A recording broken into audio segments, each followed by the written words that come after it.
तो प्यारे विद्यार्थियों नमस्कार, स्वागत है आप सभी का एक और नए वीडियो में। लीजिए प्यारे विद्यार्थियों, आप सब लोग अपने कक्षा 12वीं अंग्रेजी विषय के पेपर का पूरा मिलान कर लो, जिससे कि प्यारे विद्यार्थियों आप सब लोगों को ये पता चल सके कि कितने नंबर का पेपर आपका सही हुआ है। देखिएगा प्यारे विद्यार्थियों, आपको मैंने 4 सेट पेपर उपलब्ध करवाए थे। आपका पूरा का पूरा पेपर उन 4 सेट पेपर में से ही बनकर आया है, एक भी क्वेश्चन आपका उसमें से बाहर नहीं गया है। तो आशा करता हूँ कि आपका पेपर बहुत ही अच्छा गया होगा। और अब मैं आपको बता दूं कि आपके जो अगले पेपर है ना, चाहे आपका अर्थशास्त्र का पेपर हो या फिर आपका फिजिक्स का पेपर हो, उसके लिए भी मैं आपको 4-4 सेट पेपर दूंगा। और आपको मैं जो 4 सेट पेपर दे रहा हूँ ना, यकीन मानिए भाई साहब, आपका हिंदी का भी पूरी हेल्प करी मैंने, हिंदी में भी पूरा का पूरा बताया था और अंग्रेजी का भी पूरा पेपर फंसा आपका वहाँ से, ठीक है ना। कुछ एक दो क्वेश्चन जरूर ऊपर नीचे होते हैं, बाकी पूरा का पूरा पेपर वही आता है जो कि मैं आपको बताता हूँ। तो इसलिए आप सब लोगों से रिक्वेस्ट है कि आप लोग मेरे चैनल के प्रत्येक वीडियो को देखकर जाया करें, क्योंकि देखो पूरा का पूरा जो पेपर होता है ना, मैं आपको 4 सेट पेपर में उपलब्ध करवाता हूँ। देखो एक वीडियो में तो मैं आपको सारी चीज़ें नहीं बता पाऊंगा, तो ठीक है, आप सब लोग अपने पेपर का मिलान कर लो। और यहाँ पर आपको इस वीडियो के अंत में वो वीडियो भी उपलब्ध करवा दूंगा जिसमें मैंने आपको कक्षा 12 अर्थशास्त्र का और फिजिक्स का पेपर बताया है। तो देखो आपका पेपर शुरुआत में कुछ इस प्रकार का था, ये तो आप सब लोगों को पता है। अब चलो हम इसके पेसेस के सॉल्यूशन को देख लेते हैं। तो देखिए प्यारे विद्यार्थियों, इस प्रकार का इस बार आपको पैसेज दिया गया था। ये पैसेज था प्यारे विद्यार्थियों, यहाँ से आप लोग पढ़ सकते हो। Read the passage carefully and answer the question given below.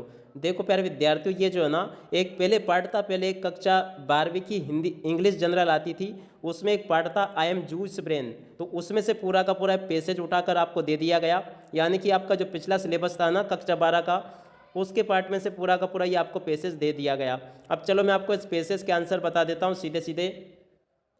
तो देखो प्यारे विद्यार्थियों, पेसेस का कुछ हिस्सा ये रहा, यहाँ से आप लोग इसको देख लें। अब मैं आपको इनके आंसर बता देता हूँ कि कौन कौन से आपके राइट आंसर हैं। तो देखो पहला क्वेश्चन पूछा है, in thousand of such way I baby juice man, हर बेबी मीन्स। तो देखो बेबी का मीन्स क्या है यहाँ पर, तो देखो इसका मतलब है जूइस मैन, ठीक है। अगला question, the brain required of the oxygen oxygen ही इनहेट। तो देखो प्यारे विद्यार्थियों, इसका राइट आंसर आपका आ जाएगा, यहाँ से आपको लिख लेना है 20%, ये इसका राइट आंसर होगा।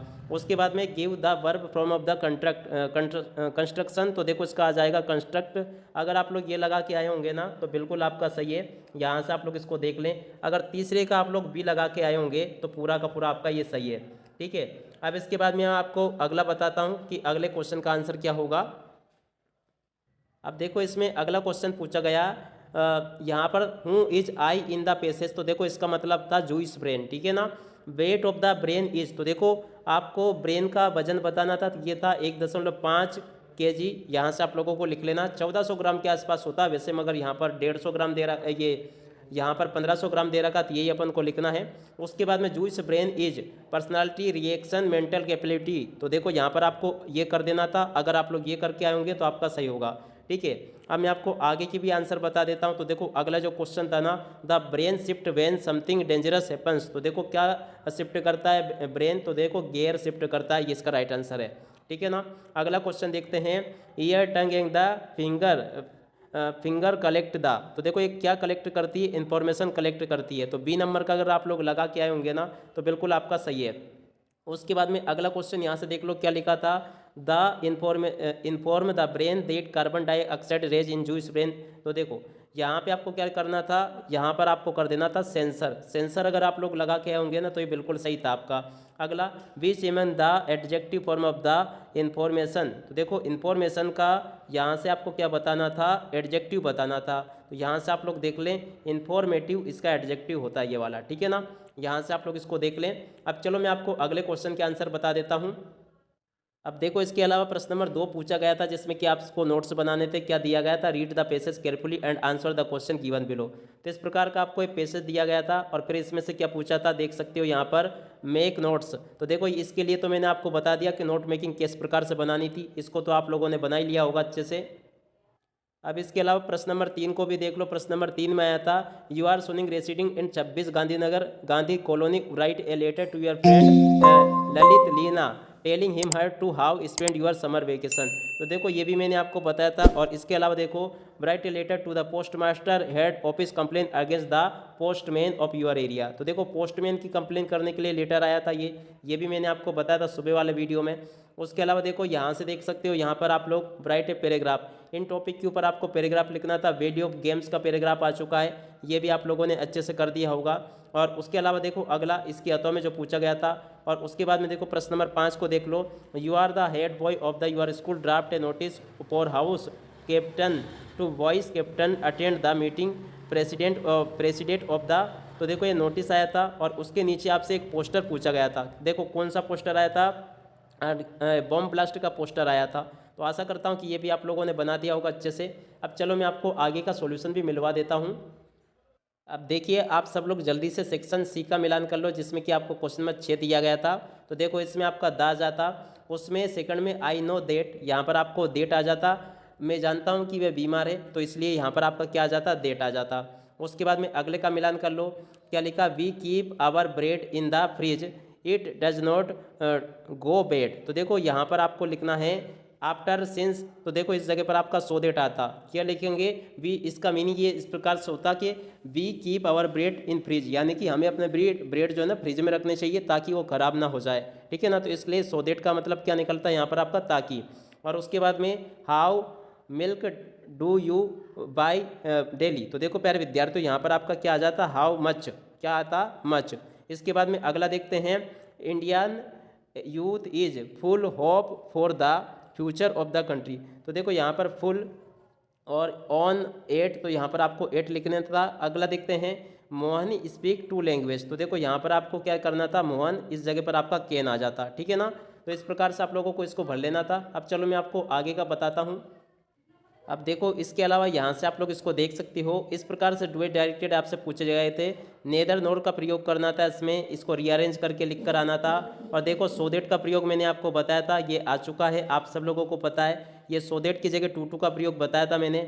और उसके अलावा देखो अगला देख सकते हो, ये आ गया। आप सब लोग यहाँ से इसका मिलान करके देख सकते हो, पूरा का पूरा आपके पेपर में उसी प्रकार के क्वेश्चंस पूछे गए हैं जिस प्रकार के कि मैंने आप सबको बताए थे। अब देखो इसके अलावा आपका जो पेपर है ना, बात का थोड़ा ब्लूप्रिंट के हिसाब से नहीं बनाया गया, क्योंकि आर्टवे में आपको एब्स्ट्रैक्ट दिया जाना चाहिए था और यहाँ पर आपको एब्स्ट्रैक्ट फ्रॉम पोएम दी जानी चाहिए थी, मगर थोड़ा सा ऊपर नीचे हुआ है। मगर देखो क्वेश्चन आंसर सारे के सारे वही आए हैं आपके, जो मैंने आपको बताए थे। आप चाहे तो यहाँ से इसका मिलान करके पूरा देख सकते हो, ठीक है ना। अब जल्दी से आप लोग प्रश्न नंबर 11 के उत्तरों को मिलान कर लोगे कि आपने जो प्रश्न नंबर 11 में जो पेशेस किया उसमें से कितने नंबर के आपके सही हुए हैं। तो देखो प्यारे विद्यार्थियों यहाँ से आप लोग देख लो, पहला question, how many delegates were there are. तो देखो प्यारे विद्यार्थियों कितने डेलीगेट्स आए थे वहाँ पर, 2301, ये वाला इसका राइट आंसर था। अगला, where did Rajkumar Shukla meet Gandhi, कहाँ कब मिले थे वो। तो देखो 1916 में मिले थे। उसके बाद में देखो अगला question, give the similar meaning of the word pheasant. तो देखो पीसेंट का मतलब किसान होता है, यहाँ पर इसका मतलब फार्मर आ जाता। तो अगर आप लोग फार्मर करके आए होंगे तो बिल्कुल सही है आपका। अगला देख लो यहाँ से क्या लिखा है, चंपारण इज सिचुएटेड। तो देखो चंपारण वैसे तो हिमालय की तलेटी में बचा है, मगर इसमें ऐसा कुछ आया नहीं। इन सेवाग्राम इन लखनऊ नियर श्रीलंका या नियर नेपाल। तो आपको ये लिख देना था नियर नेपाल, ठीक है ना। तो अगर आप लोग ये लिख के आए होंगे तो बिल्कुल सही होगा। उसके बाद में from which lesson this extract has been taken. तो देखो किस पार्ट से लिया गया, तो देखो ये इंडिगो से लिया गया, ठीक है ना। इस प्रकार से आप लोगों को ये पूरा लिख देना था। अब इसके अलावा यहाँ से आप लोग इसको देख लो, प्रश्न नंबर 12 दिया गया है, 12 का ए वाला। तो इस प्रकार से यहाँ पर आपको पोएम दी गई थी। अब पोएम के मिलान करके देख लो क्या लिखा है, द पोएटेस्ट इज कमिंग फ्रॉम, कहाँ से आ रही थी पोएटेस्ट, कोचीन से आ रही थी, ठीक है ना। उसके बाद में अगला, द वर्ड कॉप्स मीन्स, तो देखो इसका मतलब होता है डेड बॉडी, ठीक है। अगला, नेम ऑफ द पोएट, तो देखो पोएट का नाम है कमलदास, ठीक है ना। तो अगर आप लोग इस प्रकार से करके आए होंगे ना तो पूरा आपका सही है। अब चलो मैं आपका इसी का बी वाला भी मिलवा देता हूँ। बी वाले में आपसे क्या पूछा गया, इस प्रकार से आपको ये पैसेज दिया गया था। ये पैसेज भी मैंने आपको किसी सेट में बताया था। देखो पहला question, the chief astrologer place his finger. तो देखो प्यारे विद्यार्थियों इसका राइट आंसर आ जाता ऑन हिज नोज। उसके बाद में अगला देखें, how many day old is baby when he open his lips. तो देखो इसका राइट आंसर आ जाता आपका 10 डेज, ए नंबर का, ठीक है ना। उसके बाद में अगला मिलान करते हैं कि अगला आपसे क्या पूछा गया है। तो देखो कुछ और क्वेश्चन है ये, the prince was born in the hour of bull. तो देखो in the hour of tiger, in the hour of bull and tiger. तो देखो सी नंबर का इसका राइट आंसर आ जाएगा। और from which lesson extract been taken, ये कहाँ से लिया गया। तो देखो आप सब लोगों को पता है टाइगर किंग पार्ट से इसको लिया गया था। अब इसके बाद में देखो आगे आपसे इस प्रकार के क्वेश्चंस पूछे गए थे, यहाँ से आप लोग देख लें। What had you put up on the bulletin board, सारे के सारे क्वेश्चन आंसर आपके वही आए हैं जो कि मैंने आपको बताए थे। तो इस प्रकार से आप लोग इसको पूरा देख लो। तो देखो प्यारे विद्यार्थी, पूरे के पूरे पेपर का मिलान मैंने यहाँ पर आपको करवा दिया। अब आप सब लोग अपने अगले पेपर की तैयारी में लग जाओ ताकि आप सब लोग अगले पेपर में भी पूरे नंबर प्राप्त कर सको। अब इसी के साथ में इस वीडियो को यहीं पर पूरा करते हैं। नमस्कार, जय हिंद, जय भारत।